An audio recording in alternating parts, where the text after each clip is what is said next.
Hi, welcome to Inspiring Mind 711, the academic convenience store, where you can find fun, fast, and functional facts. Today, we're going to be looking at how, when working with multi-digit numbers, how the values increase by 10 as the digits move to the left and decrease by 10 as the digits move to the right.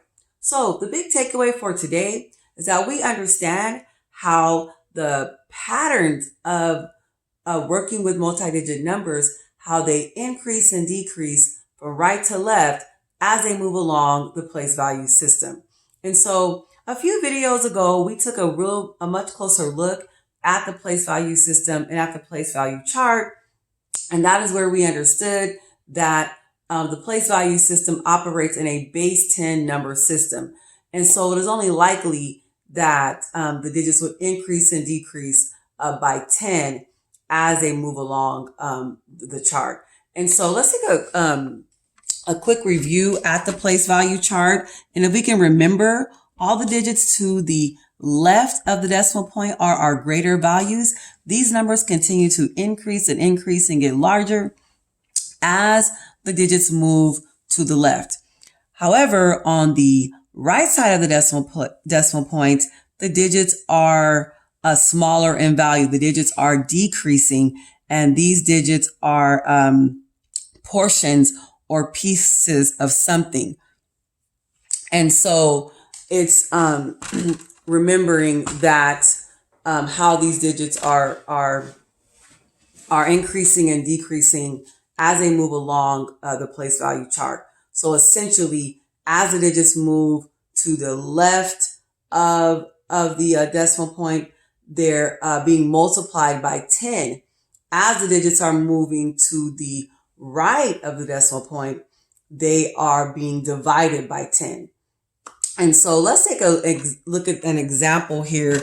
If this 5 were in the hundredths TH place, and we were to move this 5 one digit to the left, and now we're in the 10th TH place, it has increased in value because 5 out of 10 is more than 5 out of 100.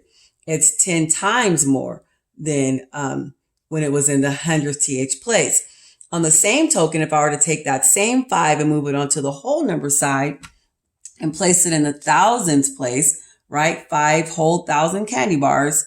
And then I were to move it one digit to the right into the hundreds place.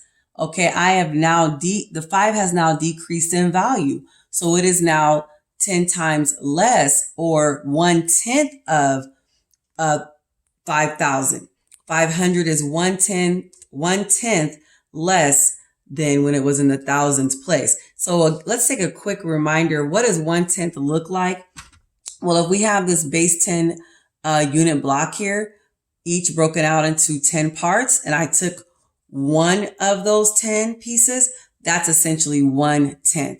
That's 1 out of 10 parts. So that's just a visual example of what 1/10 looks like that we can use as a reference as we're moving through the lesson. And so what does it look like to multiply by 10? So this 0.3 times 10 equals 3. Okay, what happened to the 3? We just moved it one place over to the left, which brought that 3 to the other side of the decimal.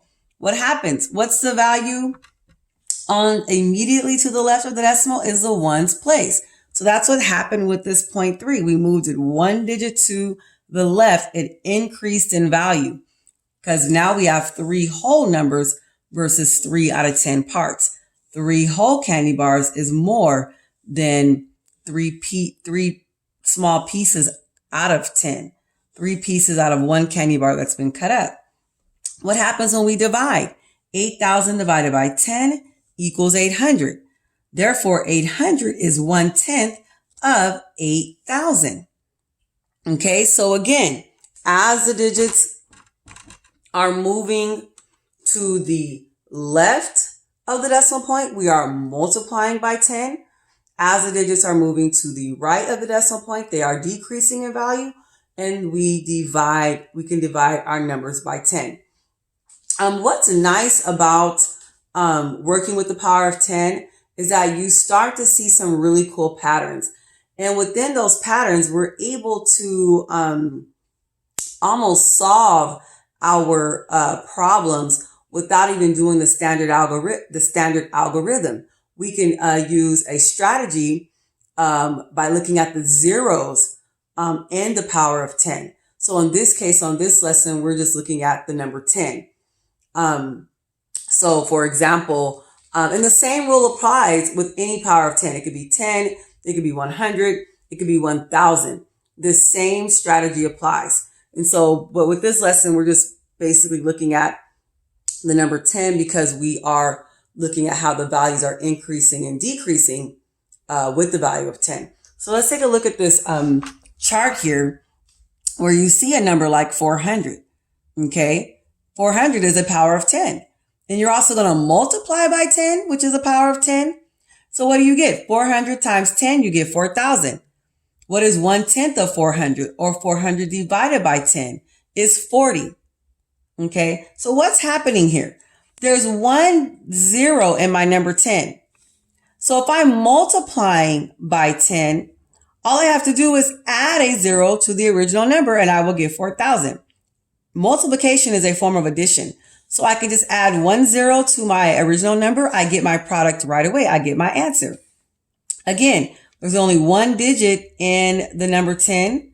If I divide 400 by 10, I could cancel, mark off one of those zeros. I will get my quotient. I will get my answer, which is 40. The same here with the number 90.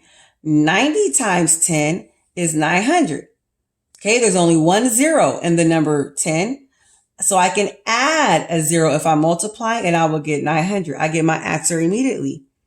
If I divide by 10, this 90 divided by 10, since there's only 1 0 in the number 10, I could cancel that 0 out, which leaves me with my answer, number 9. So take a look at those examples here on this chart. And you will see those similar patterns and how you're able to quickly, without even doing the standard algorithm, you can use that rule of the power of 10 to find and solve your problems. And so here's some more examples of multiplying by the power of 10 and dividing by the power of 10.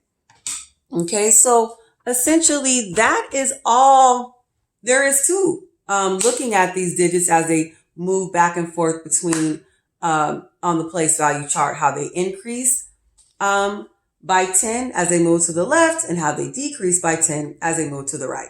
And so that's all I have for you today. Thank you for stopping by the Academic Convenience Store where you can find fun, fast, and functional facts. And again, I want to remind you, put your emails down in the comments section. I would love for you to be a part of the Google Classroom community where you can find more videos, more worksheets, and we can start developing the community for the tutoring and the Mega Math Bootcamp. So thank you again, and I'll see you soon.